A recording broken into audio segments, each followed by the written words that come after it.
माझ्या सर्व सहकारी बंधू भगिनी मित्र मैत्रिणींनो, तुमचा माझा हा महान भारत देश आणि बहुधा अन्य जग यातला फरक हा आहे की तिथले प्रश्न सुटतात. एक फुलस्टॉप आहे, त्याच्यावर एक फुलस्टॉप आहे. आमच्याकडे फुलस्टॉप्स असत नाहीत. No full stops here. हे मार्क टलीनी केलेलं वर्णन आहे. अमेरिकेमध्ये ब्लॅक्सचा प्रश्न असला तर ती गुलामगिरी कधी ना कधीतरी संपते. रशियामधली गुलामगिरी संपणारा फरमान रशियाचा झार अलेक्झांडर तिसरा हा 1861 मध्ये काढतो. त्याच वर्षी अमेरिकेचा राष्ट्राध्यक्ष प्रेसिडेंट लिंकन, अब्राहम लिंकन, हा त्या गुलामगिरी विरुद्ध आणि त्याच वेळेला अमेरिकेचं राष्ट्रीय एकात्मता टिकवण्यासाठी सर्वस्व पणाला लावून सिव्हिल वॉरला सुद्धा सामोरा जातो, पण सांगतो की देशही दुभंगू देणार नाही आणि गुलामगिरी चालू देणार नाही. फुलस्टॉप्स येतात. आफ्रिकेमधून काळ्यांचा व्यापार चालू होता. जहाजाच्या जहाजं भरून पाश्चिमात्य देशांच्या मध्ये जात होती, पण त्याच्यावर एक पूर्णविराम येतो. आमच्या देशाचं नरड ही जाती व्यवस्था कधी पकडते आणि त्याच्यावर कधी फुलस्टॉप असणार आहे का नाही याची चिंता वाटावी, इतकी तुमच्या माझ्या संस्कृतीची आपल्याला चिंता करायला हवी. या देशातील जाती व्यवस्था सुरू कधी झाली आणि काही कळायच्यात तुमचं माझं नरड पकडते कधी? कोणाही पाशी उत्तर नाही. वेद उपनिषदांच्या मध्ये काही श्लोक असे आहेत की जे निदान एक आशा प्राचीन काळापासून आजपर्यंतची मनात ही जागी ठेवतात की त्या वेद उपनिषदातल्या ऋषींनी मांडलंय की संपूर्ण समाज एक वर्ण होता आणि तो पुढे पुन्हा कधीतरी एक वर्ण होईल. पण आधुनिक काळामध्ये ज्यांनी वेदांची संहिता तयार केली आणि प्रथम अभ्यास चालू केला, युरोपीय बौद्धिक अवजारं घेऊन, ते प्राध्यापक रिस डेव्हिड्स आणि प्राध्यापक मॅक्स मुलर. याला तर 19व्या शतकात भारतात महाराष्ट्रामध्ये मोक्ष मुल्लर असंच नाव पडलं, वेदांचा अभ्यासक म्हणून. यांनी मांडलंय की वेदांची चातुर्वर्ण्याला मान्यता नाही. केव्हा सुरू झालं? सिंधू संस्कृतीचा अभ्यास करायला गेला तर असं मानायला जागा आहे की बहुधा श्रमविभागणी होती. लोक कोणी अध्यापन करणारे, कोणी तलवार आणि राज्य प्रशासन चालवणारे, कोणी व्यापार वाणिज्य आणि कोणी शेती आणि अन्य सेवा कार्य. सिंधू संस्कृतीचं आणि आर्य संस्कृतीचं नातं काय याचं खरं उत्तर माहीत नाही. आर्यांचं आक्रमण ही बकवास सिद्धांत आहे. हा ह्या देशावर लादण्यात आलेला प्रचंड मोठा बकवास सिद्धांत आहे. पण हे सुरू केव्हा झालं? निदान वेदांच्या मध्ये चातुर्वर्ण्याला मान्यता नाही. वेदांच्या मध्ये ऋचा लिहिणारे जे ऋषी आहेत, हे ऋषी आजच्या परिभाषेत किंवा चातुर्वर्ण्याच्या परिभाषेत बोलायचं झालं तर सर्व जाती पंथांचे आहेत. औरस आहेत, अनौरस आहेत, स्त्रियासुद्धा आहेत. त्या स्त्रियासुद्धा सर्व जाती पंथांच्या म्हणाव्यात असं आहेत. अभ्यासाच्या आधारे म्हणायला जागा आहे की वेदकाळामध्ये शिकण्याचा अधिकार समाजाच्या सर्व घटकांना होता. हे म्हणायला जागा आहे की उपनयन म्हणजे मुंज, मुलगा 6 वर्षाचा झाला की त्याची मुंज करून त्याला गुरुकुलात पाठवायचं. हे मुलांनाच होतं असं नाही, मुलींची सुद्धा मुंज होत असे. सीतेची मुंज झाल्याचे उल्लेख आहेत रामायणात. कोणी म्हणतं ऋग्वेदाच्या 9व्या मंडलामध्ये पुरुष सूक्त आहे, त्यामध्ये चातुर्वर्ण्याचे पहिले काही उल्लेख दिसतात. एकच श्लोक आहे पुरुष सूक्तामध्ये, ब्राह्मणोस्य मुखमासीत बाहू राजन्य कृतः. 2 ओळींचा एक श्लोक आहे. समाज पुरुष हा जणू एक शरीर आहे असं वर्णन करून त्याचं वर्णन आहे की ब्राह्मणोस्य मुखमासी, त्याचं तोंड म्हणजे ब्राह्मण. बाहू राजन्य कृता, हातपाय, ॲक्टिव्हिटी म्हणजे क्षत्रिय. पुरुष सूक्ताच्या त्या श्लोकात उल्लेख आहे की पाय म्हणजे शूद्र. काही जण याचा अन्वयार्थ लावतात की ईश्वराच्या मुखापासून ब्राह्मण निर्माण झाले, हातापासून क्षत्रिय निर्माण झाले आणि शूद्र म्हणजे नंतरचे अस्पृश्य हरिजन पायापासून निर्माण झाले. हा अन्वयार्थ ॲक्च्युली चुकीचा आहे. समाजशास्त्राच्या भाषेत बोलायचं तर पुरुष सूक्त म्हणजे ऑर्गॅनिक थिअरी ऑफ सोसायटी, की समाज म्हणजे जणू एक शरीर आहे.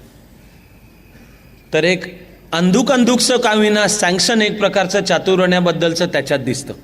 पण नंतर नेमकं नरड केव्हा पकडलं? गौतम बुद्धाचं बंड हे निश्चितपणाने चातुर्वर्ण्य, यज्ञातली हिंसा याच्या विरुद्धचं आहे. वर्धमान महावीर आणि संपूर्ण जैन संप्रदाय जो ऐतिहासिकदृष्ट्या दावा सांगतो की वेदांना ते समकालीन आहेत. वर्धमान महावीर म्हणजे 24वे तीर्थंकर. जैन पंथ, जैन विचार हा वर्धमान महावीरांनी स्थापन नाही केला. किंबहुना इझम या अर्थाने भारतीय परंपरेत इझमला स्थानच नाही. गौतम बुद्ध मी एक धर्म स्थापन करतोय असं म्हणालेलं नाही. वर्धमान महावीर मी एक धर्म स्थापन करतोय असं म्हणालेलं नाही. एक विचार आहे, एक संप्रदाय आहे, तुमच्या मनाला जो पटतोय त्याच्यानुसार पुढे सरका. मनुस्मृतीचा काळ कोणता यावर जाणकारांच्या मध्ये एकमत नाहीच आहे. इसवी सन पूर्व पहिलं शतक, दुसरं शतक, इसवी सनानंतरचं पहिलं दुसरं, सर्वांच्यात एवढं एकमत आहे की मनूंनी चातुर्वर्ण्य निर्माण नाही केलं, समाजात असलेल्या समाज व्यवस्थेचं कोडिफिकेशन, संहिता त्यांनी लिहिली. बाबासाहेबांना आणि आजपर्यंतच्या सामाजिक समतेच्या चळवळीतल्या सर्वांना मनुस्मृती जाळण्याचं जे रूपकात्मक कृत्य करावं असं वाटतं, कारण चातुर्वर्ण्य आणि चातुर्वर्ण्याधिष्ठित समाज व्यवस्था, त्यात अस्पृश्यता याचं धडधडीत समर्थन मनुस्मृतीत आहे, अर्थशास्त्रात नाही, चाणक्याच्या अर्थशास्त्रात नाही. कालगणनेत आधी काय आणि नंतर काय कोणाला माहिती नाही. पण आपण जसे 6व्या शतकाकडे यायला लागू तसे इथे येणारे जे चीनी प्रवासी आहेत, युआन शांग, तुम्हाला करायचा असेल तो उच्चार, त्याच्या लेखनात हा उल्लेख आहे की गावाच्या बाहेर वाडे असत आणि वेशीच्या बाहेर राहणारे काही जण, असा युएनसंगच्या वाङ्मयामध्ये उल्लेख आहे. मग आक्रमण आणि आक्रमणांच्या प्रतिकारार्थ भिंती पाडून टाकून असलेल्या साखळ्या काढून एक अधिक खुला, प्रसरणशील, लवचिक आणि नवे नवे प्रवाह सामावून घेणारा समाज व्हायच्या ऐवजी गेल्या 1000 वर्षात विशेषतः आम्ही नव्या नव्या भिंती उभा करणारे असे होत गेलो.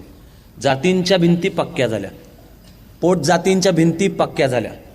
स्वातंत्र्यवीर सावरकरांनी ज्याला 7 बंदी म्हणल्यात, रोटी बंदी, बेटी बंदी, समुद्र बंदी, या 7 बंद्यांनी समाज सगळा जखडून टाकला. आत पाहणारा, इनब्रीडिंग, विकासाचा आत्मविश्वास हरवलेला आणि त्यामुळे एकमेकाविरुद्ध वाटलेला फुटलेला असा समाज बनला. ही व्यवस्था या देशाचं नरडं केव्हा पकडते? बाबासाहेबांनी एक सावधगिरीचा इशारा देऊन ठेवलाय की चातुर्वर्ण व्यवस्था, त्यातली विषमतेची कल्पना आणि अस्पृश्यता केव्हा नरडं पकडेल सांगता येत नाही, इतकं सतत सावध राहिलं पाहिजे. महाराजांनी समाजाच्या सर्व घटकांचं एकात्मीकरण करून एक समान राजकीय आणि आध्यात्मिक स्वप्न दिलं आणि मराठे तलवार घेऊन हिंदुस्थानभर गेले. पराक्रमाचा, गौरवाचा एक इतिहास निर्माण केला. काही कळायच्या आत हे सडलं केव्हा? या उत्तर पेशवाईमध्ये ब्राह्मणी वर्चस्वाची कल्पना निर्माण केव्हा झाली? आणि तुझी सावली पडलेली चालणार नाही. गावामध्ये तू प्रवेश दिवसा करायचा असेल तर कमरेला कुंचा गुंडाळून यायचं, कारण म्हणजे तुझी सावली जर पडत जाईल तर तशी पुसत पुसत आला पाहिजेस. गळ्यात मडकं, कारण रस्त्यावर थुंकू नकोस. हे कसं आणि केव्हा आलं? हे भीषण आहे आणि हे दुःखद अर्थाने अद्भुत आहे.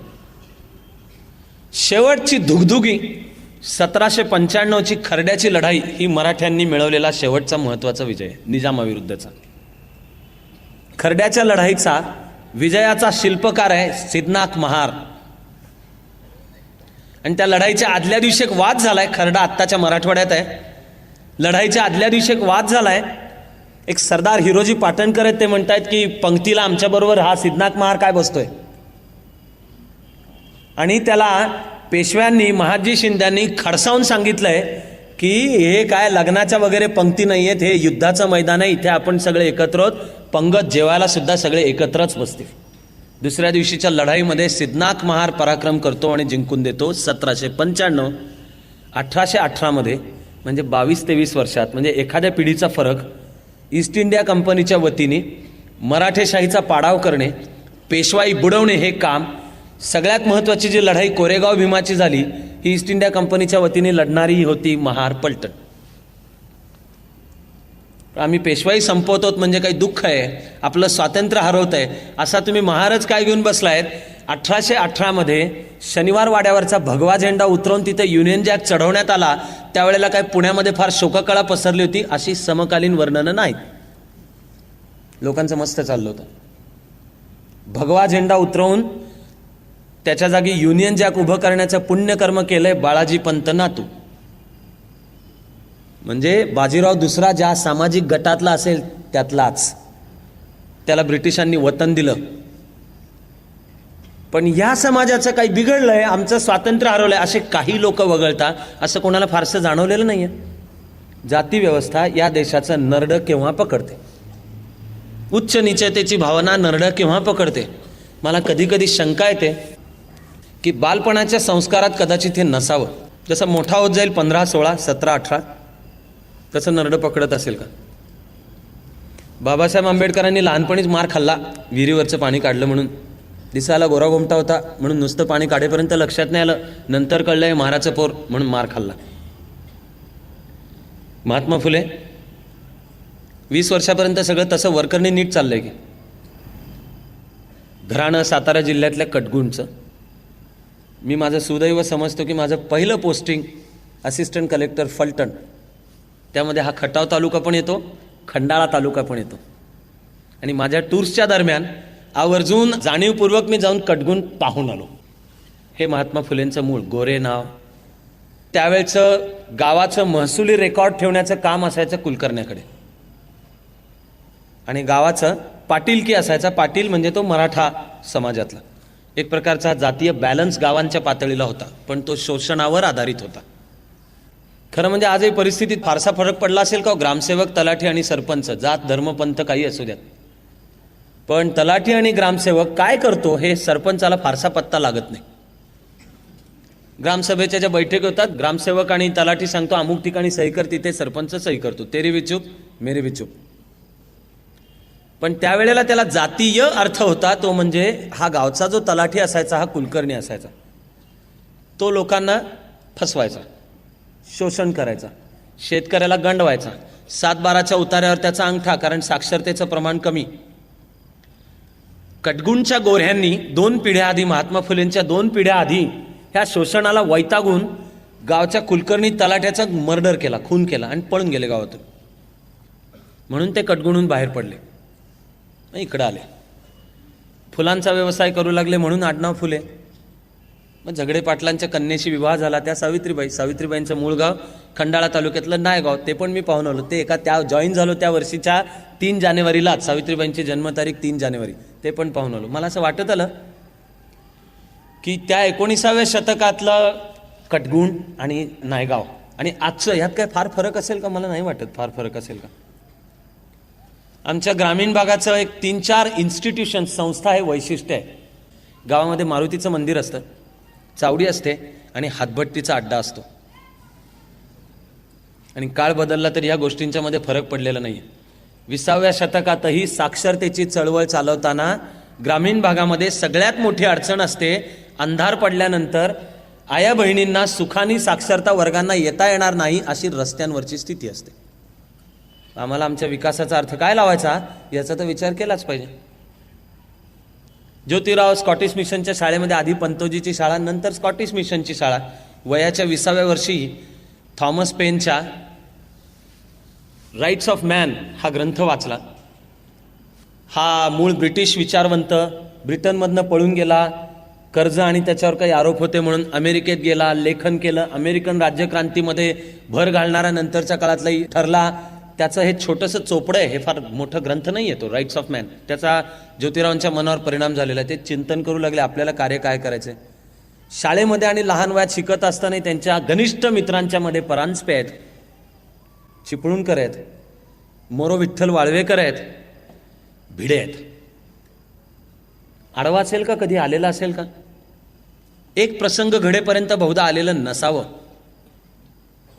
ब्राह्मण मित्राच्या लग्नामध्ये ज्योतिरावांना निमंत्रण आलं, ते लग्नामध्ये सामील होते, सगळं नीट चाललेलं होतं. कोणीतरी पाहिलं की हा काय म्हणायचं, क्षत्रिय, माळी, कुणबी, मराठा, माहिती नाही आपल्याला, हे वापरले जाणारे सगळे शब्द आहेत. हा जो ब्राह्मण होता हा चिडला, तू माझला फार म्हटला, मार खाल्ला आणि लग्नातून हाकलून दिलं. तिथपर्यंत ज्योतिरावांच्या मनातलं चिंतन आपल्याला देशाच्या स्वातंत्र्यासाठी लढायचंय असं चालू होतं, स्वातंत्र्याचा लढा उभा करायचा आहे असं चालू होतं. ते वाढत्या वयामध्ये इथे कसबा गंज पेठेमध्ये लहुजी वस्तात, जातीनी मांग यांची तालीम होती. तिथे तलवार चालवायला, दांडपट्टा चालवायला शिकवलं जात असे. तिथे ज्योतिराव शिकायला जायचे तलवार, दांडपट्टा.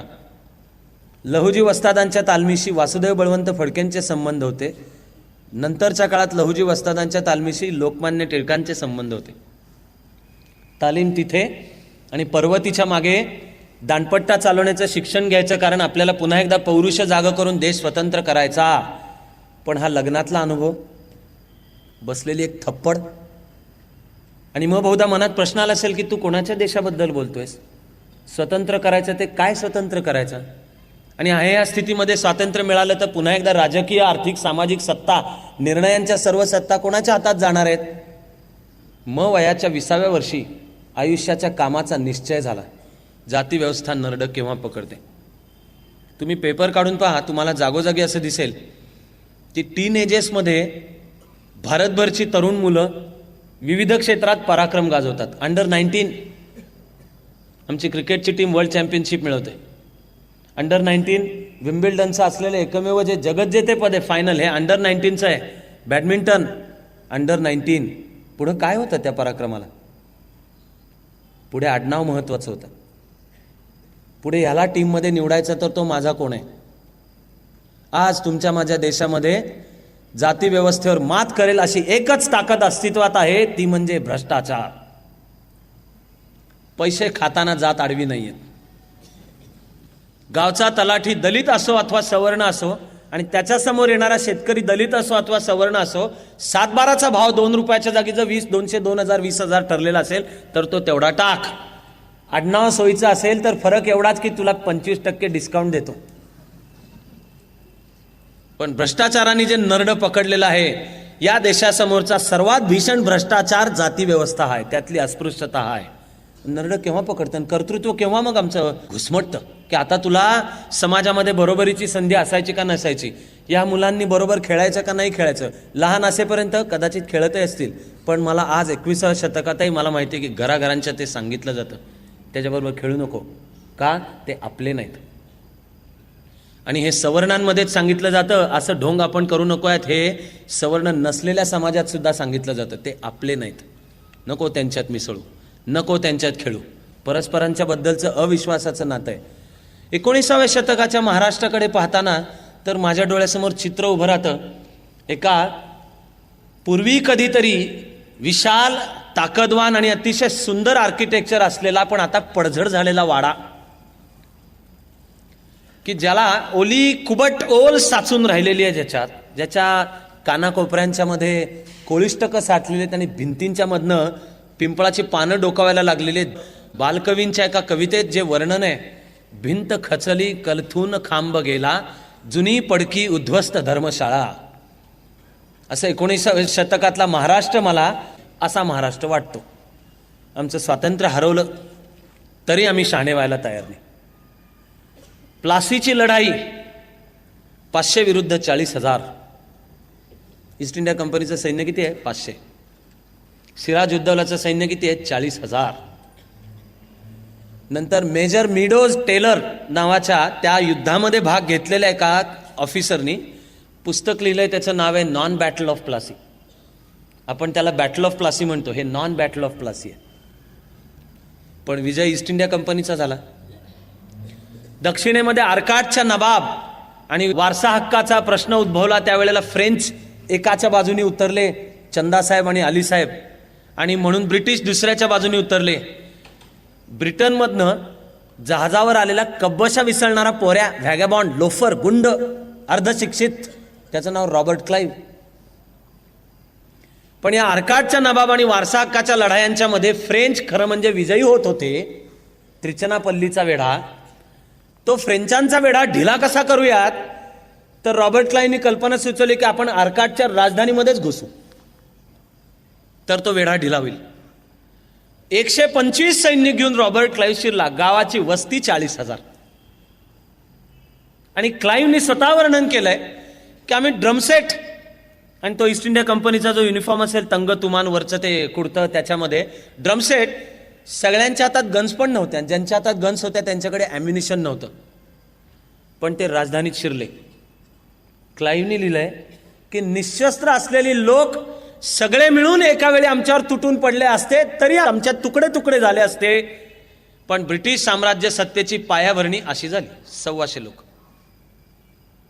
पुढे हे गांधीजींचं वचन आहे की आम्ही सगळे मिळून एका वेळी थुंकलो तरी जो महासागर तयार होईल त्याच्यामध्ये गोरासाहेब वाहून जाईल. पण समाजाने एकात्म भावनेने एका वेळी एक कृत्य करणे, याला राष्ट्रीयत्व म्हणतात. पण एकतर आम्ही जर वाट पाहणार असलो की पहिल्यांदा तू थुंक, शिवाजी शेजारच्या घरात, आणि तू काम चालू केलं तर मी तुझा विरोध करणार. आम्ही आपसात फुटलेले. हे ब्राह्मणी राज्य आहे का हे 96 कोळीचं राज्य आहे? हे आम्ही जातीपातींच्या मध्ये सर्व फुटलेले. मुठभर आलेले इंग्रज राज्य करू शकले. 150 वर्ष त्यांना सुखाने इथे राज्य करता आलं. कधी आणि कसे फुटत जातो आम्ही. मला महादजी शिंदे आणि एल्फिन्स्टन याची एक गोष्ट तुम्हाला सांगितलीच पाहिजे. ब्रिटिशांचं राज्य जसं वाढायला लागलं, प्लासी नंतर बक्सार, आणि मराठ्यांच्या मध्ये एकात्मता नव्हती. नागपूरकर भोसले वेगळे, इंदूरचे होळकर वेगळे, ग्वाल्हेरचे शिंदे वेगळे, बडोद्याचे गायकवाड वेगळे, पेशवे वेगळे, सातारची गादी वेगळी, कोल्हापूरची छत्रपतींची गादी वेगळी. हे इंग्रजांनी हेरलं होतं. पण हे इंग्रजांनी हेरलं होतं असं कळलेली शेवटची 2 शहाणी माणसं म्हणजे नाना फडणीस आणि महादजी शिंदे. नाना फडणीस पुण्यातून कारभार हाकत होते, महादजी शिंदे उत्तर हिंदुस्थानचं सर्व राजकारण पाहत होते. पण त्यांच्यात एकी होती. त्यावेळेला ईस्ट इंडिया कंपनीचा मुंबईचा गव्हर्नर एल्फिन्स्टन. इंग्रजांचं बळ कशात आहे? ते आधुनिकीकरणात आहे, शस्त्रास्त्रात आहे, कवायतीच्या फौजेत आहे. हे लक्षात घेऊन महादजी शिंद्यांनी मराठ्यांच्या सेनेत सुद्धा हे आधुनिकीकरण आणायचे प्रयत्न चालू केले.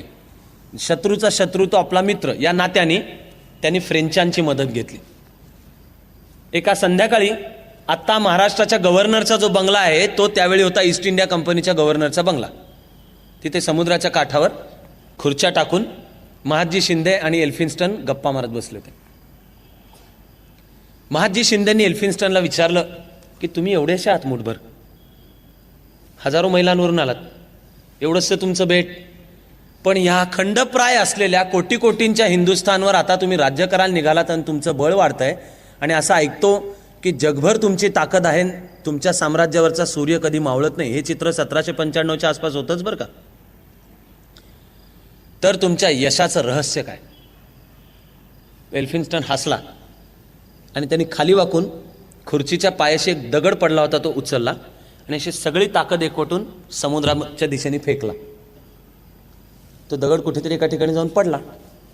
एल्फिन्स्टन अशी टाळी वाजून ब्रिटिश सोल्जरला बोलवलं. तो ब्रिटिश सोल्जर उंच तगडा, त्यांनी अटेन्शन सॅल्यूट. ह्यांनी सांगितलं की तो दगड जिथे पडला तिथे समुद्राकडे तोंड करून जाऊन उभा राहा अंटिल फर्दर ऑर्डर्स. पुढची सूचना तुला मिळेपर्यंत तिथे जाऊन अटेन्शनमध्ये उभा राहा. त्याने अटेन्शन, यस सर, सॅल्यूट, एक पाऊल मागे, पिछे मूड, खाड खाड खाड खाड. तो त्या जागेवर जाऊन उभा राहिला अटेन्शनमध्ये समुद्राच्याकडे तोंड करून. एल्फिन्स्टननी महादजी शिंद्याने सांगितलं की आता तुमच्या मराठा गड्यालाही सांगा. महादजींनी सुद्धा टाळ्या वाजून सांगितलं. तो मराठा गडी उंच तगडा, शिंदेशाही पगडीतला, तोही पराक्रमात कमी नाही. त्याने महादजी शिंदेंना मुजरा केला आणि तो त्या ब्रिटिश सोल्जरच्या शेजारी जाऊन उभा राहिला. यांच्या गप्पा चालू राहिल्या. भरतीची वेळ होती. लाटा जशा वाढत गेल्या तसा आमचा मराठा शिपाई मागेत गेला.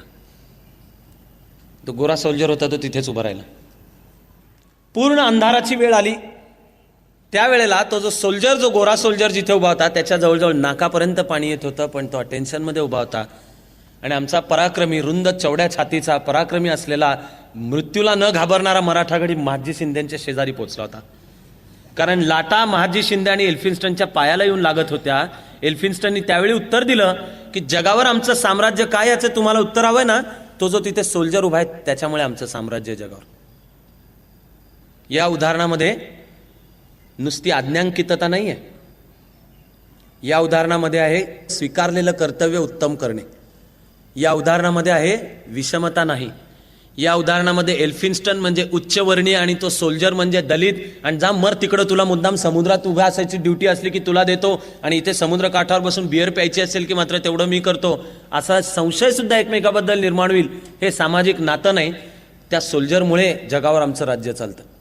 आम्ही पराक्रमात कुठे कमी होतो? शिस्त, आधुनिकता, सामाजिक एकात्मता हे सगळं हरवलेलं 19व्या शतकातला महाराष्ट्र. पारतंत्र्यात गेलो तरी आम्ही शहाणे व्हायला तयार नाही. फार मोठा घटक समाजाचा. पारतंत्र्यात पडलो तरी शहाणे व्हायला तयार नाही. बालविवाह, पाळण्यात विवाह ठरत होते. पाळणा तर सोडाच, भावी व्याह्यांचे माता गर्भवती असताना चर्चा होत असत की तुम्हाला जर मुलगा झाला आणि तुम्हाला जर मुलगी झाली तर त्यांचा विवाह लावायचा, हे आधी ठरलेली गोष्ट. प्लेगच्या साथींनी वगैरे मग जर पुरुष मंडळी मेले तर विधवा. ज्या बिचाऱ्या लहान मुलीला लग्न कशाला म्हणतात ते माहिती सुद्धा नव्हतं, तिला वयात यायच्या आधी तिचा नवरा मेलेला असायचा, मग दोष मुलीचा, पांढऱ्या पायाची, अपशकुनी. मग तिची छळणूक, आणि छळणुकीतलं सर्वात भीषण म्हणजे घरात होणारं तिचं शोषण, सासरा धीर, त्यातनं निर्माण झालेली अनवरत संततीची समस्या, त्यांना उकिरड्यावर फेकणे, आणि मग तक्रार की ख्रिश्चन मिशनरी त्यांना घेऊन बाटव्या करतात. केशवपन, मग तिने डोक्यावरनं पदर घेऊन थांबायचं, दोष काय, विधवा आहे, तिचा नवरा मेला, तिने सार्वजनिक कार्यक्रमात यायचं नाही, कुठे तोंड दाखवायचं नाही. कशी आम्ही ही भीषण स्थिती करून बसलो. आणि एवढ्या सगळ्याच्या नंतरही तरी शहाणे व्हायला तयार नाही की पेशवाई बुडाली, मराठेशाही बुडाली, समाज दुभंगलेला, तरी अजून या वर्णवर्चस्वाच्या कल्पना आहेत तशाच आमच्या चालू. काही जे शहाणे लोक होते त्यांचं चिंतन चालू होतं की हे कशामुळे घडलं, आणि ते एकावेळी दोन प्रकारांची उत्तरं काढत होते. एक उत्तर काढत होते की आपण आपला गौरवशाली असा इतिहास विसरलो, खरी जी परंपरा आहे ती विसरलो, तिची पुनर्स्थापना केली पाहिजे.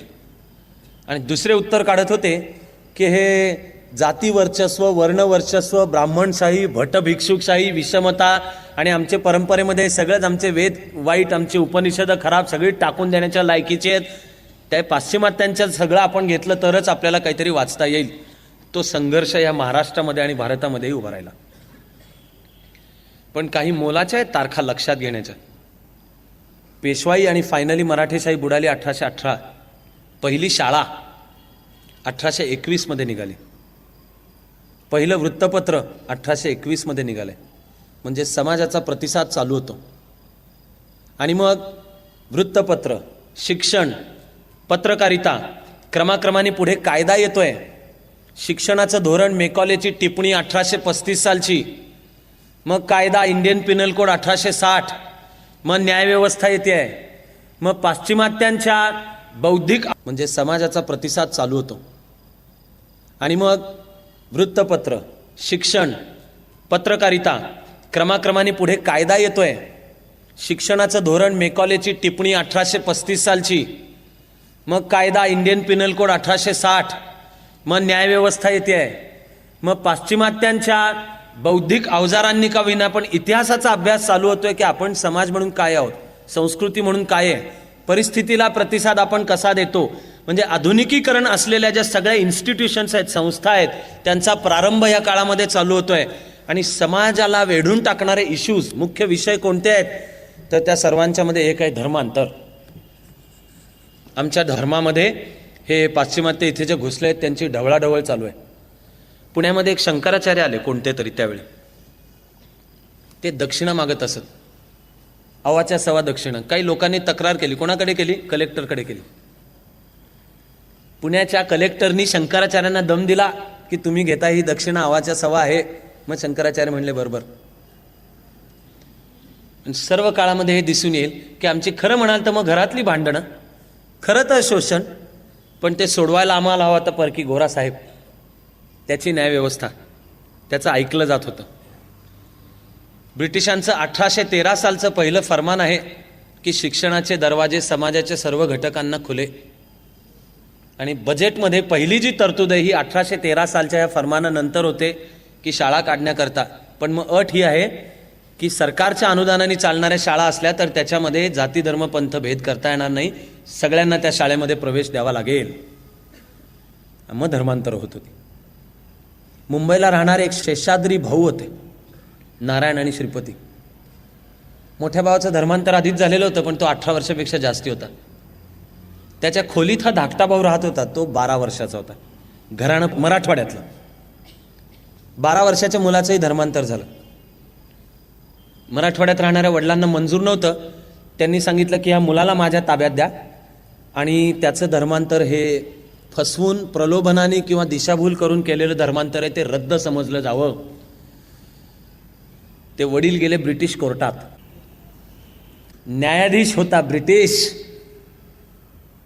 ब्रिटिश न्यायाधीश निकाल देतोय की 12 वर्षाचा मुलगा स्वतःचा निर्णय घेऊच शकत नाही, म्हणून केलेलं धर्मांतर हे अन्याय आणि बेकायदेशीर आहे, ते धर्मांतर रद्द. आणि इथले तथाकथित धर्माधिकारी त्यावेळचे ते म्हणतात की एकदा बाटला की परतीची वाट नाही.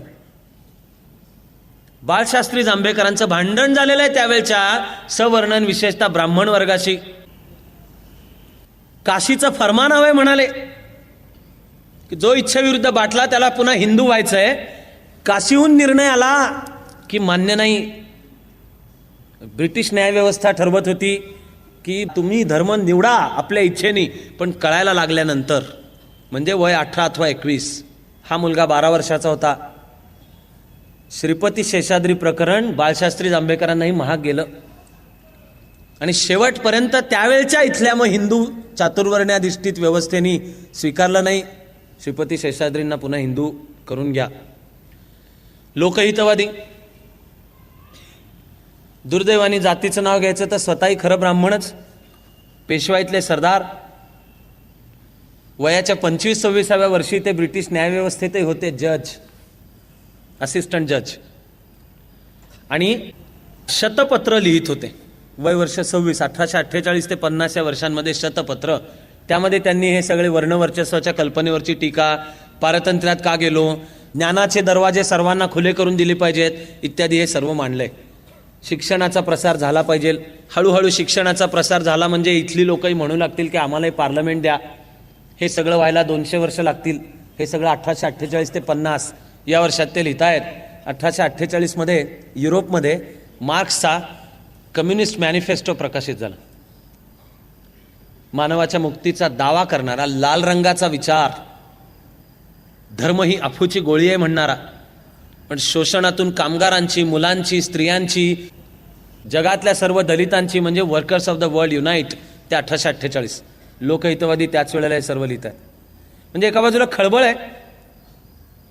आज आपण ज्या प्रकारच्या समाज, देश, न्याय, प्रशासन, शिक्षण व्यवस्थेत जगतो त्याच्या निर्मितीचे पहिले ओंकार तेव्हा उच्चारले गेले, तो काळ. त्यामध्ये ज्योतिरावांचा जन्म होतोय 1827. शिकतायत, वयाच्या 20व्या वर्षी फटका खाल्ल्यानंतर ठरवतायत की आयुष्याचं आपल्या कर्तव्य ह्या समतेच्या लढाईसाठी काम करणे. 1847 ज्योतिरावांचं निधन आहे. 1890 म्हणजे ही होतात 43 वर्ष. आणि मला कितीही चरित्राचा अभ्यास करत थांबलो तरी मला प्रश्न पडत राहतो की केवढा जबरदस्त स्टॅमिना पाहिजे. एक स्वप्न वयाच्या 20व्या वर्षी ठरवलं. सर्व प्रकारची उपेक्षा, सर्व प्रकारची अवहेलना, सर्व प्रकारचं दुर्लक्ष. समाज त्यांना नपुसक म्हणला, हिजडा म्हटला. पुण्याच्या रस्त्यांच्यावरनं चालताना बाल्कन्यांच्यामधनं लोक त्यांच्यावर, सावित्रीबाईंच्यावर पचापचा थुंकले, दगडी मारली, त्यांच्या मागे फटाके लावले, कुत्री सोडली, सगळ्याला टिकून उरले. ज्योतिरावांची भाषा आक्रमक आहे, त्यांच्या लेखनामध्ये आक्रमक आहे, प्रसंगी कटू म्हणावी इतकी आक्रमक आहे, पण निर्णयांच्या मध्ये कटूपणा नाही आहे. केवढा मोठा माणूस पाहिजे. सर्व समाजसुधारकांचं, बहुसंख्य समाजसुधारकांचं तुम्हाला हे वैशिष्ट्य दिसेल की त्यांनी विलक्षण प्रगल्भता दाखवलेली आहे. त्याबद्दल आपण त्यांचे शाश्वत कृतज्ञ असलं पाहिजे. त्यांनी चातुर्वर्ण्याचा निषेध करताना, अस्पृश्यतेच्या निर्मूलनासाठी लढा करताना व्यक्ती म्हणून सगळे उच्चवर्णीय अथवा ब्राह्मण आपले शत्रू नाहीत अशी त्यांनी भूमिका घेतली, सर्व काळ भूमिका घेतली. ज्योतिरावांच्या मागे त्यांचे सहकारी ज्योतिबांच्या मागे लागलेले होते की आपल्या कामांच्या मधनं सत्यशोधक समाजातून ब्राह्मण काढून टाका. पुढे सत्यशोधक चळवळीचं रूपांतर महाराष्ट्रामध्ये ब्राह्मणेतर चळवळ असं झालं. त्याचे खंदे अतिशय आक्रमक आणि प्रभावी नेते म्हणजे जेधे आणि जवळकर हे आग्रह धरत होते की ब्राह्मण आणि उच्चवर्णीयांना याच्यातून काढून टाका. ज्योतिबा फुलेंनी समजूतदार भूमिका घेतली, प्रगल्भ. शाहू महाराजांनी प्रगल्भ भूमिका घेतली. बाबासाहेब आंबेडकरांनी प्रगल्भ भूमिका घेतली. पुढे यशवंतराव चव्हाणांनी त्यांच्या आत्मचरित्रात मांडून ठेवले. मला प्रश्न पडतो की लोक वाचतात का नाही वाचत. अप्रतिम आहे. कृष्णा काठ अप्रतिम आत्मचरित्र आहे. त्यांचं स्वतःचं लेखन अतिशय रसाळ आणि प्रासादिक अशी मराठी भाषा. आपण वाढत्या वयामध्ये सुद्धा कसे घडलो हे यशवंतराव चव्हाण त्यात मांडतायत. पण त्यावेळच्या महाराष्ट्राच्या राजकारणात ते मांडतायत की त्यांचे कामातले अनेक सहकारी जेव्हा त्यांना सांगत असत की लोकमान्य टिळकांवर टीका, त्यांच्या विरुद्ध, स्वातंत्र्यवीर सावरकरांच्या विरुद्ध सुद्धा भाषा कृष्णा काठमध्ये यशवंतराव चव्हाणांनी नोंदवून ठेवलंय की जो सावरकरांविरुद्ध बोलतो, जो लोकमान्य टिळकांच्या विरुद्ध बोलतो, तो मला जवळचा नाही वाटायचा. मला त्याच्याबद्दल शंका यायची की विचार वेगळे असोत पण जे देशाच्या स्वातंत्र्याकरता लढतायत त्यांच्या विरुद्ध हे बोलतायत, म्हणजे आतून हे इंग्रजांशी जुळलेले आहेत की काय. आणि यशवंतराव चव्हाणांनी अशांचं ऐकायला नाकारलंय. कृष्णा काठमध्ये ते नोंदवतायत की मी टिळक भक्त होतो. कृष्णा काठमध्ये ते नोंदवतायत की तरुणांचं त्यावेळी आराध्य दैवत होतं स्वातंत्र्यवीर सावरकर. कराडहून घाट उतरून खाली रत्नागिरीला पोहोचले. एकमेव इच्छा त्यावेळच्या यशवंतराव चव्हाणांची की सावरकरांचं दर्शन घेणे, बस सावरकरांना भेटणे. पण अभ्यास न करणारे, विष पेरणारे, संकुचित असणारे आमच्यापर्यंत जे आणून पोचवतात ते या भिंती आजही आणून पोचवतात आणि त्या तशाच पुढे चालू राहतात. वयाच्या 20-21व्या वर्षी एक स्वप्न ठरवलं, पुढे 21व्या वर्षी शाळा काढली. पहिली शाळा, मुलींची शाळा, भिडेवाडा. ती शाळा 1 वर्षात बंद पडली आहे बरं का. तत्कालीन समकालीन परिभाषेत सांगायचं तर शूद्राती शूद्र मुलींच्यासाठी काढलेली शाळा. आज आपल्याला विचार करायला सुद्धा आश्चर्य वाटेल इतका त्यावेळी स्त्री शिक्षणाला विरोध होता. 1847-48 साली 1848-49 मध्ये काढलेली शाळा बंद पडली. थोड्या अंतरानंतर ती मग पुढे रास्तापेठेतल्या चिपळूणकर वाड्यामध्ये चालू झाली. त्याच नंतर 1855 मध्ये ज्योतिरावांनी सावित्रीबाईंना बरोबर घेऊन रात्रशाळा काढली. त्यावेळेला स्कॉटिश मिशनच्या आणि सरकारच्या वतीने मग त्यांचा सत्कार झाला. ते वय 23-24 आहे. केव्हा स्वप्न पाहतायत हे? आणि या मुलींसाठी काढलेल्या शाळेचं प्राचार्य कोणी व्हायचं, शिकवायला कोणी उभं राहायचं, ते कोणी उभं राहत नव्हतं. वादांच्या मध्ये शिक्षणाचे दरवाजे सर्वांना खुले करावे म्हणणाऱ्यांच्या मध्ये उच्चवर्णीय ब्राह्मण होते बरं का. पुण्यामध्ये गोखले शास्त्री आणि अभ्यंकर शास्त्री म्हणून दोघं होते. ह्यांचं इथं भांडण चालू होतं इथले. त्याला आपण म्हणूयात बावनखणीतल्या ब्राह्मणांची, की तुम्ही शूद्रांना वेद काय शिकवताय. हे दोघं भांडत होते की नाही आता तर हा शब्दही वापरता कामा नयेत आणि सर्वांच्यासाठी ज्ञानाचे दरवाजे खुले केले पाहिजेत. त्यांच्यावर विविध वृत्तपत्रांच्या मधनं अतिशय असभ्य, गलिच्छ, उपहासपूर्ण अशी टीका सुद्धा आहे. शाळा उभी करण्याच्या कामांच्या मध्ये सुद्धा ज्योतिरावांचे सर्व सहकारी मोरो विठ्ठल वाळवेकर, सखाराम परांजपे, सदाशिवराव गोवंडे, त्यांची पत्नी सदाशिवराव गोवंडेंची पत्नी सरस्वतीबाई गोवंडे, सरस्वतीबाई आणि सावित्रीबाई या जीवाभावाच्या मैत्रिणी होत्या. पहिले हळदी कुंकू आणि सर्व जातीच्या स्त्रियांना एकत्र बोलवून केलेला हळदी कुंकू समारंभ हा या सरस्वतीबाई गोवंडे आणि सावित्रीबाई यांनी घडवून आणलेला होता. शाळा सुदैवाने सुरू होत होत्या. त्याची नावं भिडेवाडा आणि चिपळूणकर वाडा होती. हेही देशावर असलेले उपकार लक्षात घेतले पाहिजेत. या भिनलेल्या विषावर मात करून एकात्मता तेव्हा आणि आजही निर्माण होण्याची जी दुगदुगी ठेणग्या शिल्लक राहतात त्या त्यामुळे शिल्लक राहतात. वय वर्ष 20-21.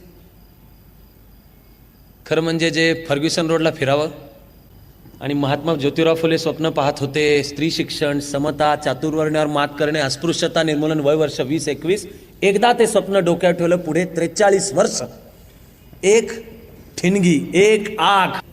कविवरे कुसुमाग्रजांची जी गरजा जय जयकार क्रांतीचा कविता आहे त्याच्यातली एक ओळ आहे. ओळ आहे, एकच तारा समोर आणिक पायतळी अंगार होता, पायतळी अंगार. हा असा एकच तारा समोर ठेवून उरलेलं आयुष्य काढलं. डगमगले नाहीत, खचले नाहीत, निराश झाले का? असणार आहेत, ते माणूस होते. अपयश आलं का? आलं. दुःख आलं का? प्रचंड वाट्याला आलं. पण एकदा मनात ती जी आग पेटली, तिने सतत दिशा दाखवत राहिल्या. मुलींची शाळा, तिला शिकवायला कोणी नाही. स्वतःची पत्नी निरक्षर. ज्योतिबा म्हणाले माझ्या पत्नीला शिकवीन. तिला शिकवायला घेतलं. वस्तीमध्ये टिंगल. आत्ता जो पुण्यात ज्योतिबांचं स्मारक म्हणून ठेवलं तेच त्यांचं घर. वस्तीमध्ये टिंगल की बायकोला शिकवतो. बायकोच्या बरोबर फार तर बसून गाणी गावीत, जंगलांच्या मधनं फिरत, झाडांच्या मधनं पळत, तुम कहा मैं यहाँ, ह्याचं जे आद्य गाणं आहे ते म्हणावं. त्याच्यावेळी हा काय करतो तर गमभनं शिकवतो तिला. बायकोच्या बरोबर बसतो. एक असा काळ की जेव्हा पती पत्नीनी इतरांच्या समोर एकमेकाशी बोलणं हा सुद्धा अपराध समजला जायचा. बाकी तर पुढच्या तर गोष्टी वेगळ्याच. जेवायला एकत्र बसायचं नाही. घरातल्या स्त्रीनी उष्ट खरकट जे घरातलं उरलेलं असेल तेवढंच खायचं. पुरुष मंडळी आधी जेवणार, ते त्यांना गरम ताजं करून वाढायचं. मुलगी म्हणजे चूल आणि मूल. शिक्षणाच्या जेव्हा प्रथम चर्चा चालू झाल्या तेव्हा आज ऐकायला तुम्हाला आश्चर्य वाटेल असे लेखी समकालीन दस्तऐवजांनी सांगितलेले आहेत की असे डिबेट झालेले आहेत की स्त्रियांनी शिकू नये. का शिकू नये? एक सांगितलं गेलेलं कारण होतं की त्यांचा मेंदू लहान असतो. आपल्याला आज हसणं परवडू शकेल अशा काळात आज जमलोत याबद्दल शाश्वत कृतज्ञ राहा बरं का, ज्यांनी या खस्ता खाल्ल्या त्यांचे. पण स्त्रियांचा मेंदू लहान असतो म्हणून त्यांनी शिकू नये.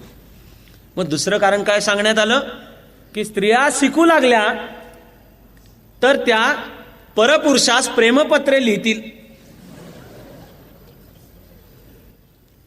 प्रेमपत्रे लिहितील आणि व्यभिचार करू लागतील. म्हणजे लिहायला शिकत होता तो पुरुष व्यभिचार करत होते काय? का पुरुषाने केलेला चालतो, स्त्रीनी नाही करायचा. मग पुढे म्हणाले की जर पत्नी शिकली तर म्हणले तिच्या अक्षरांच्या आळ्या होतात आणि त्या नवऱ्याच्या अन्नामध्ये येतात. हे लेखी बरं काय त्या काळामध्ये, अजून चायनीज पदार्थ आलेले नव्हते. पण अस्सल लेखी दस्तऐवजात म्हणलेले आळ्या होतील आणि त्या नवऱ्याच्या पदार्थांच्या मध्ये येतील. मग म्हणाले हळूहळू खूप कूर्म गतीने पण थोडा थोडा स्वीकार व्हायला लागला की शिकू द्यात. मग किती शिकू द्यात? स्त्रियांनी किती शिकलेलं चालेल? तर घर सारवताना ते अस्वच्छ कसं ठेवू नये इतपत शिक्षण झालं म्हणजे मिळवलं. घर सारवण्याचं काम त्यांचं. स्त्री शिक्षणाला विरोध आणि होत्या ती बाल विवाहाची पद्धत होती, विधवांचा विवाह न करण्याची पद्धत होती, नवरा मेला तर मुलगी पांढऱ्या पायाची ही पद्धत होती, सतीची चाल होती, या 7 बंदी होत्या. ज्योतिरावांना संसार सुरू होऊन बरीच वर्ष झाली, मूल होईना. सावित्रीबाईंचे वडील म्हणाले त्यांना की दुसरं लग्न कर. समाजातला प्रस्थापित संकेतच होता की जर पत्नीपासून मूल झालं नाही तर नवऱ्याने दुसरं लग्न करायचं. 150 वर्षापूर्वीच्या काळामध्ये, 125-150 वर्षापूर्वीच्या काळात महात्मा फुले प्रश्न विचारता आहेत की मूल होत नसेल तर तो दोष तिचा कशावरून माझा कशावरून नाही. महात्मा फुले समाजाला प्रश्न विचारतायत आणि तसे वागतायत आणि आपल्या सासऱ्याला सावित्रीबाईंच्या वडिलांना घरात वडिलांची भांडत सांगतायत की माझा दोष कशावरून नाही. आणि मग ते म्हणाले की मुलगा होत नाही म्हणून पुरुषाने दुसरं लग्न करावं. मग जर असं लक्षात आलं की संसारातल्या पतीमुळे नाही मूल होतंय तर मग तुम्ही पत्नीला दुसरं लग्न करून सवता आणण्याची परवानगी द्याल का संसारामध्ये? सतीच्या चालीवर महात्मा फुले लिहितायत की सती का पत्नीचं पतीवर खूप प्रेम आहे, इतकं आहे की त्याच्या मागे ती जगू इच्छित नाही, असा आद्य क्यूएसक्यूटी. पण मग ते म्हणाले की मग काय फक्त पत्नीचंच पतीवर प्रेम असतं काय? पतीचंही असणार पत्नीवर प्रेम? मग म्हणाले जसे पती मेल्यानंतर पत्नी सती जाते तसं पत्नी मेल्यानंतर पतीनी पण सता जावं. मराठी व्याकरणामध्ये घातलेली भर आहे, नव्या शब्दाची भर आहे ही सता. एकापेक्षा अधिक विवाह एकाच वेळी. आजही ते संपले असं समजू नका बरं का. आजही ग्रामीण भागात टाकून देणे नावाची अतिशय भीषण प्रथा आहे. टाकून देणे. आणि रोजगार हमीच्या कामांवर जा, कधी त्याच्यावर काम करणाऱ्या स्त्रियांशी बोला. फार मोठ्या प्रमाणावर तुम्हाला दिसेल की त्या स्त्रिया म्हणजे गावाकडे टाकून दिलेल्या. दुःखद गंमत ही असते की त्या स्त्रियांना पण मान्य असतं की माझ्या नवऱ्याने दुसरं घर केलं, मूल नाही झालेलं. त्यावर महात्मा फुले त्यावेळेला लिहितायत की तुम्ही एक काय 2-3 लग्न करायला हो म्हणतात, मूल होईपर्यंत लग्न झालं पाहिजे. महात्मा फुले म्हणतात की अहो असं काय करताय, 4 किंवा 5 सुद्धा लग्न करा. शेवटी ते पण पुण्यातलेच ना. महात्मा फुले म्हणाले की खरं म्हणजे अशा पुरुषांना सांगा की तुम्ही 5 लग्न करा, म्हणजे काय होईल म्हणले, तो मेल्यानंतर 4 जणी खांदा द्यायला आणि 5वी मडकं धरायला म्हणजे प्रॉब्लेम होणार नाही. आज आपल्याला वाटतो ह्याच्यात विनोदबुद्धी, आज वाटतो उपहास, पण हा वेदनेतून जन्म घेतलेला तीव्र अत्यंत आक्रमक असा उपहास आहे. छिडीतून जन्माला आलेला असा उपहास आहे. ज्योतिरावांचं वडिलांशी भांडण झालं.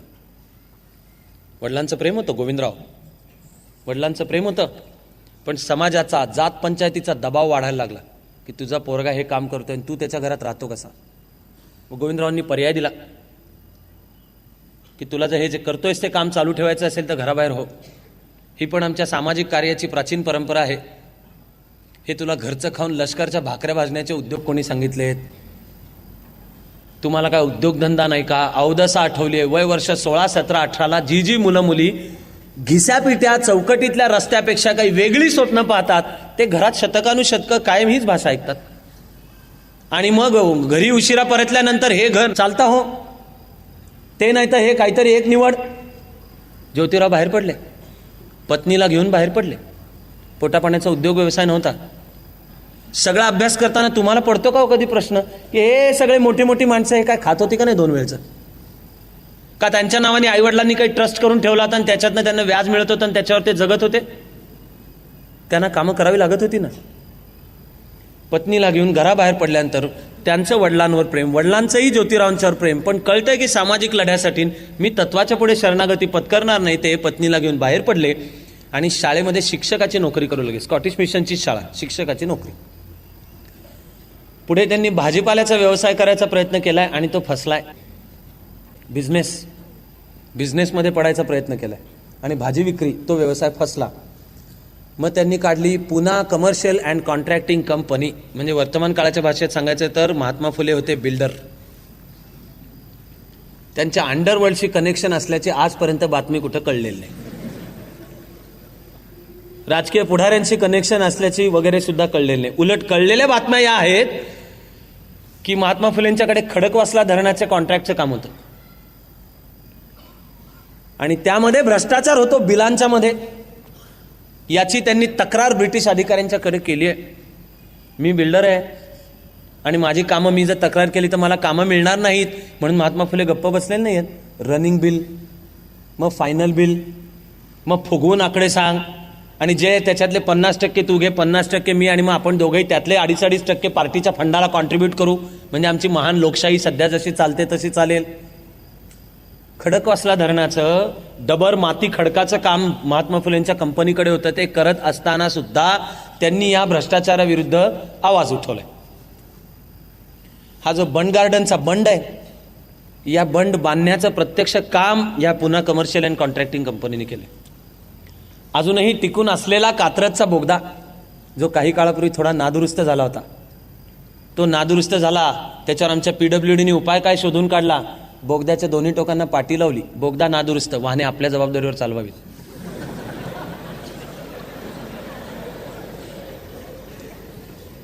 पण 100, 125, 150 वर्षापूर्वीच्या काळामध्ये हा बोगदा बांधण्याचं काम महात्मा फुलेंच्या कंपनीने केलेलं आहे. मुंबईचं CST रेल्वे स्टेशन समोरची टाइम्स बिल्डिंग, BMC आत्ताची बॉम्बे म्युनिसिपल कॉर्पोरेशनची बिल्डिंग, यांचं प्रत्यक्ष कन्स्ट्रक्शनचं काम हे महात्मा फुलेंच्या पुना कमर्शियल अँड कॉन्ट्रॅक्टिंग कंपनीने केलेलं आहे. ते करत असताना ते भ्रष्टाचाराविरुद्ध आवाज उठवतात. म्हणजे पोटापाण्याचा व्यवसाय करावा लागतो त्यांनाही पोट आहे. महात्मा फुलेंच्या आणि सावित्रीबाईंच्या दुर्दैवाने त्यांना स्वतःचं मूलबाळ झालं नाही, मग त्यांनी दत्तक घेतलं. तो होता एका ब्राह्मण विधवेला अनैतिक संबंधातून निर्माण झालेला अनौरस मुलगा. जात आडवी नाही आली. उलट त्यांनी समाजातला हा प्रश्न लक्षात घेऊन बालहत्या प्रतिबंधक गृह काढलं. तरुण मुली विधवा, त्यांच्यावर घरामध्येच होणारे बलात्कार, त्यातून जन्माला येणारी मुलं ती कचरापेटीत टाकली जात असत. महात्मा फुलेंवर समकालीनांमध्ये सतत आरोप होत आला की हे ब्रिटिशांचे बगलबच्चेही आहेत आणि हे धर्मांतराचं समर्थन करतात आणि हे ख्रिश्चनाच्या गोऱ्या साहेबाच्या पाव बिस्कुट चहा पिऊन बाटलेले आहेत. आपण कायम हे विसरतो उलट की अशा प्रकारच्या कामांच्यामुळे बाटवाबाटवीचे आणि धर्मांतराचे प्रमाण कमी झालं, बंद झालं. महात्मा फुलेंनी कधीही धर्मांतर केलेलं नाही. उलट जीवनाच्या तत्वज्ञानाची उभारणी करताना त्यांनी जवळजवळ वेदांताचाच विचार मांडलाय. तो निर्मिक, ईश्वर निर्गुण निराकार आहे, त्याला त्यांनी निर्मिक म्हटलं. आपण त्या सर्व एका ईश्वराची लेकरं आहोत. अभंग, त्याला त्यांनी शब्द काढला अखंड.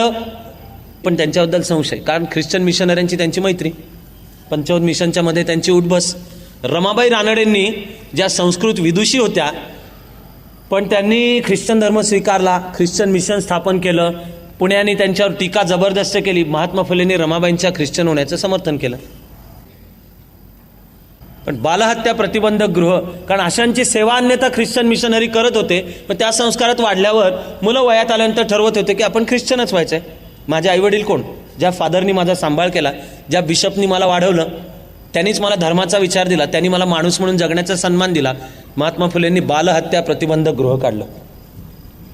पुण्यामध्ये त्यावेळेला जाहिराती लावण्यात आल्या होत्या की या पुढच्या काळामध्ये दुर्दैवाने एखाद्या विधवेला दिवस गेले तर तिने काळजी करू नये, गर्भवती असण्याच्या काळामध्ये तिने येऊन राहावं महात्मा फुलेंच्या बालहत्या प्रतिबंधक गृहामध्ये, तिला तिथे बाळ होऊ द्यावं आणि नंतर पुन्हा तिने समाजामध्ये आपल्या घरामध्ये परत जावं. बाळाचा सांभाळ आम्ही करू.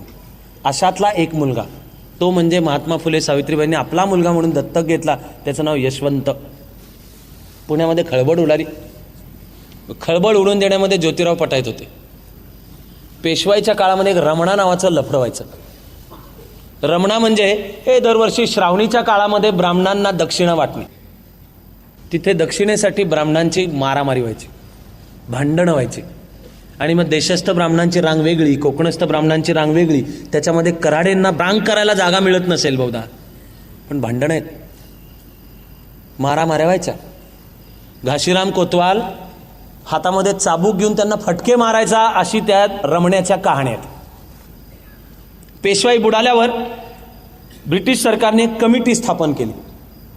कमिटीचं नाव दक्षिणा प्राईज कमिटी. आणि ती दरवर्षी या श्रावणीच्या काळामध्ये यावर्षी कोणा ब्राह्मणांना दक्षिणा द्यायची हे ठरवायचे. तर हे मोरो विठ्ठल वाळवेकर, सखाराम परांजपे, सदाशिवराव गोवंडे, ज्योतिराव फुले याने मिळून सरकारला अर्ज केला की दक्षिणा प्राईज कमिटी बंद करा, बंद करा. आणि द्यायचीच असली तर जात न पाहता शिक्षणातली गुणवत्ता पाहून तुम्ही ते पैसे द्या, शिष्यवृत्ती म्हणून द्या. पुण्यामध्ये खळबळ, दंगा व्हायची वेळ आली. एक सभा भरवलेली होती आणि या सभेला आम्ही मारून काढू असं जे कोणी इथले तत्कालीन गुंड असतील त्यांनी ठरवलेलं होतं. त्या पत्रकावर सह्या ह्या परांजपे, भिडे, चिपळूणकर, वाळवेकर यांच्या होत्या. त्यांना प्रश्न पडला की बहुधा आता आपण मार खाणार. ते महात्मा फुलेंच्याकडे आले. ज्योतिराव म्हणाले काय काळजी करू नका. ज्या दिवशी ही सभा होती, आधी मिरवणूक होती आणि मग मिरवणुकीने ते सभेकडे जाणार होते, त्या दिवशी त्यांनी तालमीमधनं 200 तालीमबाज हे जातीने मांग सगळे पण पैलवान होते. म्हणजे मांग पैलवानाच्याकडे पाहिल्यावरही कोणी जर म्हणत असेल हे, त्याच्याकडे पाहिलं की काही नाही काही नाही असं म्हणतात. असे त्या मिरवणुकीमध्ये 200 जण सामील होते ज्योतिरावांच्या बरोबर. आणि मग म्हणाले जर चर्चा झाली, भांडणाची वेळ आली की यावर सही कोणी केली तर तुम्ही खुशाल सभेमध्ये सांगा की ज्योतिरावनी केली, माझ्यावर येऊ देत, मी बघतो काय करायचं ते. बोले तैसा चाले, त्याची वंदावी पावले, खळबळ उडवणारे. सर्वांच्यासाठी बालहत्या प्रतिबंधक गृह काढलं. दुष्काळ 1868चा दुष्काळ, पाणी पिऊ देत नव्हते. पेशवाईच्या काळामध्ये पुण्याच्या वेगवेगळ्या भागामध्ये हौद तयार झालेले होते, पण पाणी प्यायला परवानगी नाही, माणसाला पाणी प्यायला परवानगी नाही. क्रांतिकारक कृत्य म्हणजे काय तर 1868मध्ये हौद खुला केला. काय आमच्या समाजाची स्थिती असली पाहिजे विचार करा तुम्ही. माणसाला पाणी प्यायला आम्ही नाही म्हणत होतो. दुष्काळाने टाचा घासतायत माणसं, भीक मागतायत पाण्याची. आणि हे आम्हाला ज्यांना वर्णवर्चस्वाचा फार गुर्मी होती ते तुला पाणी नाही मिळणार म्हणत होते. ज्योतिराव घरी आले एक दिवस, सावित्रीबाईंशी बोलले. दुःखाने कळवळलेलं अंतःकरण होतं. आपल्या घरचा हौद त्यांनी खुला केला.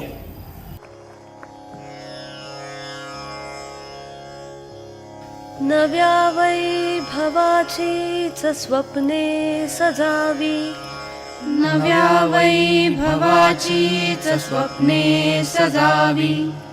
मनी हास्य लेऊन मुक्ती जगावी, मनी हास्य लेऊन मुक्ती जगावी. हवी फक्त उन्मुक्त निर्माण शक्ती, हवी फक्त उन्मुक्त निर्माण शक्ती.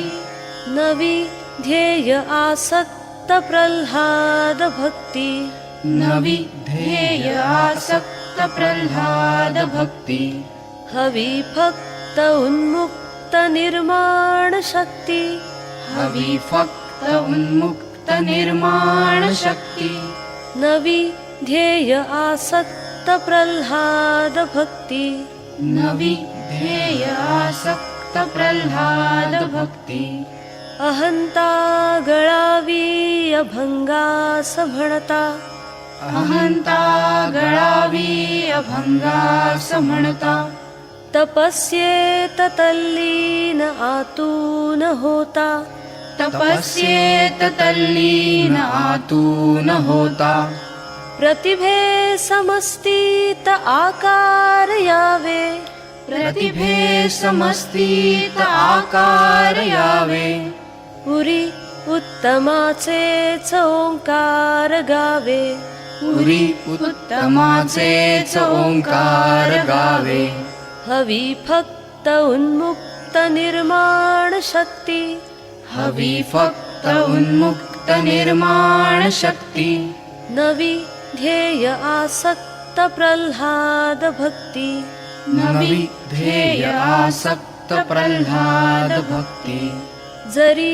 एक अश्रू पुसायास आला जरी एक अश्रू पुसायास आला तरी जन्म काहीच कामास आला तरी जन्म काहीच कामास आला जरी अश्रू विस्फोट होऊन सजला जरी अश्रू विस्फोट होऊन सजला तरी मुक्त ज्वालामुखी जन्म झाला तरी मुक्त ज्वालामुखी जन्म झाला हवी फक्त उन्मुक्त निर्माण शक्ती हवी फक्त उन्मुक्त निर्माण शक्ती नवी ध्येय आसक्त प्रल्हाद भक्ती नवी ध्येय आसक्त प्रल्हाद भक्ती नवी ध्येय आसक्त प्रल्हाद भक्ती नवी ध्येय आसक्त प्रल्हाद भक्ती नवी ध्येय आसक्त प्रल्हाद भक्ती नवी ध्येय आसक्त प्रल्हाद